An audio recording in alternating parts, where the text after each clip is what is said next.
Thursday, we're asking this morning on the Dr. Pepper Twitter feed, which NFL playoff contender is the biggest poser? Be a part of the Keyshawn, J. Will, and Zubin Nation on the Dr. Pepper Twitter feed, ESPN Nation presented by Dr. Pepper. It's official. College football's back. So is your favorite Dr. Pepper-loving college football town, Fansville. Head to a store near you to treat your inner college football fan to an ice cold 20-ounce Dr. Pepper today. We're going to go to Cleveland in 7 minutes. Are they a playoff poser? Are they legit? We'll find out. It's time for Straight Talk, brought to you by Straight Talk Wireless. So, fellas, I'm going to run straight through the 14 teams that are in the playoffs at this moment, 7 from each conference. You tell me the biggest poser. Again, the fellas, 888-SAY-ESPN, 888-729-3776, or Key J and Z on Twitter. Biggest playoff poser at the moment. The playoff field. Go ahead. The playoffs start today. If the playoffs started today, but of course we know they do not. Pittsburgh, Kansas City, Buffalo, Indy, Tennessee, Cleveland, Las Vegas. That's the AFC. Obviously, we don't need to mention teams like the Steelers and the Chiefs. I think we all know they're legit. All right, over in the NFC, here are your 7. New Orleans, the Rams, the Packers, the Eagles, the Seahawks, Tom Brady and the Bucs at 6th, and cute Kyler at 7. And by the way, I know that's a lot what I just reeled off. Everything I reeled off is in order from 1 through 7. So those are the 14. If it started today, want to hear who the biggest poser is in your mind? If you're listening to us, wherever you are, thanks for tuning in. Happy early Thanksgiving. Hit us up on the phone or hit us up on Twitter. So we can't name an NFC East team. No. It's in the play. It's in the play. Because that's easy. That's a given. No, he said Eagles. I know, but that's a given. Come on. But man, you just got to get in, though. I mean, but they will obviously be the answer. I mean, we have to exclude the NFC East. I think we should do that. You get a home game. You never quite know. Look, they almost beat Russell. McCown almost beat Russell Wilson in the playoffs last year. That game was in Philly. It was cold. It was different. You never know, right? You host a playoff game, things can happen. That's what I say, too, though, Jay. It's like basketball and college basketball, and I hate to refer to the Sweet 16 or whatever, but look at every year, there's what do you call it, bracket buster or something like that. Yeah, you get one of them teams that come out of nowhere, and you're like, well, they got like 5,000 people enrolled in the whole school. How did that happen? Yeah, but poser means like you had higher expectations for them, and they're not that, right? Well, we had high expectations for Dallas as well as Philadelphia. Yeah, you did. Okay. Man, if you ask Dallas way more than Philadelphia, though. No, if you ask Pat, come on, Dallas Key with all those toys. No, but think about it though, Jay. At the beginning of the year, if you ask some of these Philadelphia Eagle fans, like a Pat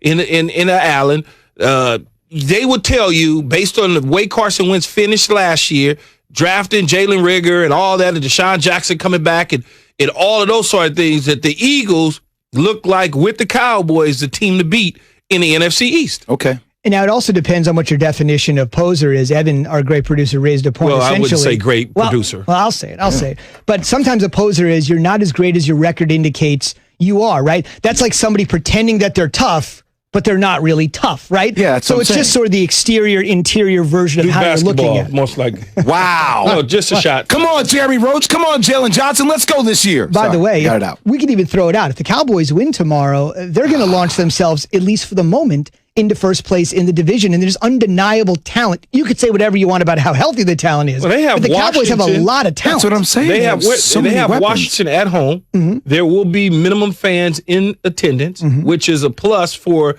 the Cowboys because, you know, if you got some fans, you got some noise, you get a little bit of home field advantage. To Andy Dalton's credit, he came in and played well last week against the Vikings, and they won that football game. So, you know, they smell it.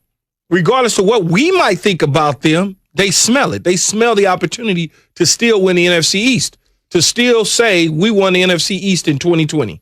Let's talk about the Browns in terms of are they as good as their record indicates. We're going to go to Cleveland here in 3 minutes, get the pulse of the Browns nation that has been waiting for this moment. They have the NFL's longest playoff drought. They haven't been there since 2002. The Browns are 7-3. Now, that's a gaudy record for them.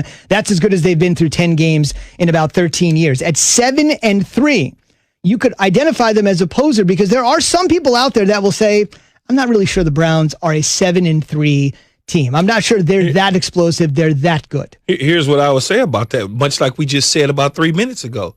Once you get in, things change. What do they have that a lot of teams in the National Football League does not? They have a ground game. They have a ground game that's portable. And what do I say? Play defense. Denzel Ward is out. Once they get him back, Myles Garrett back, that defense becomes something a little bit different. Now, all of a sudden, you look up and they get the right draw. And what I mean by that is the right team. Let's say it's Cleveland versus Tennessee, somewhere along the lines, or Cleveland and the Raiders or whatever, and they find that right matchup. And then all of a sudden, they're punishing you in the cold, in the snow, in the rain, and they're not asking Baker Mayfield to throw the ball because we got two dudes in Kareem Hunt and Chubb behind us that can tote the rock. All we need you to do is make one or two throws, and that's it. It's all about the right matchup. And I remember when we went to the Super Bowl, we played Philadelphia in the NFC Championship game. We had lost to them earlier in the year. We wanted to see them again. But the divisional round playoff game prior to the NFC Championship game, we drew the San Francisco 49ers instead of the New York Giants. Mm-hmm. The New York Giants would have posed a different type of opponent for us because they had Jeremy Shockey. They had and our defense is lights out. They'd have probably still lost the game to us, but it would have been a different type of game opposed to one-trick pony San Francisco that had Jeff Garcia and Terrell Owens. We shut down Terrell Owens. The rest was history. But, Key, doesn't that make the point, though, that you know exactly what the Browns are? They are a one-trick pony. I mean, the fact that Baker Mayfield hasn't thrown a TD, and it seems like almost – I understand that Kevin Stefanski knows who he is. I understand that he's committed to the run game. But wouldn't you have to put some severity into the fact that you can't trust Baker Mayfield when you need him to? You're correct about that. But what I'm saying is if you get the right opponent, then you could take advantage of that. And we don't know where Cleveland falls in this equation at. But if Cleveland somehow draws the right opponent, but you can say that about everybody, though, Key. You can say that about every team if you draw the right opponent. No, you can't say that about every team. But I need you to tell me who the biggest poser is. And we're talking about the Browns. Like, I can't. It can't be. Depends upon what kind of opponent they draw. Because I don't know if they're posers yet.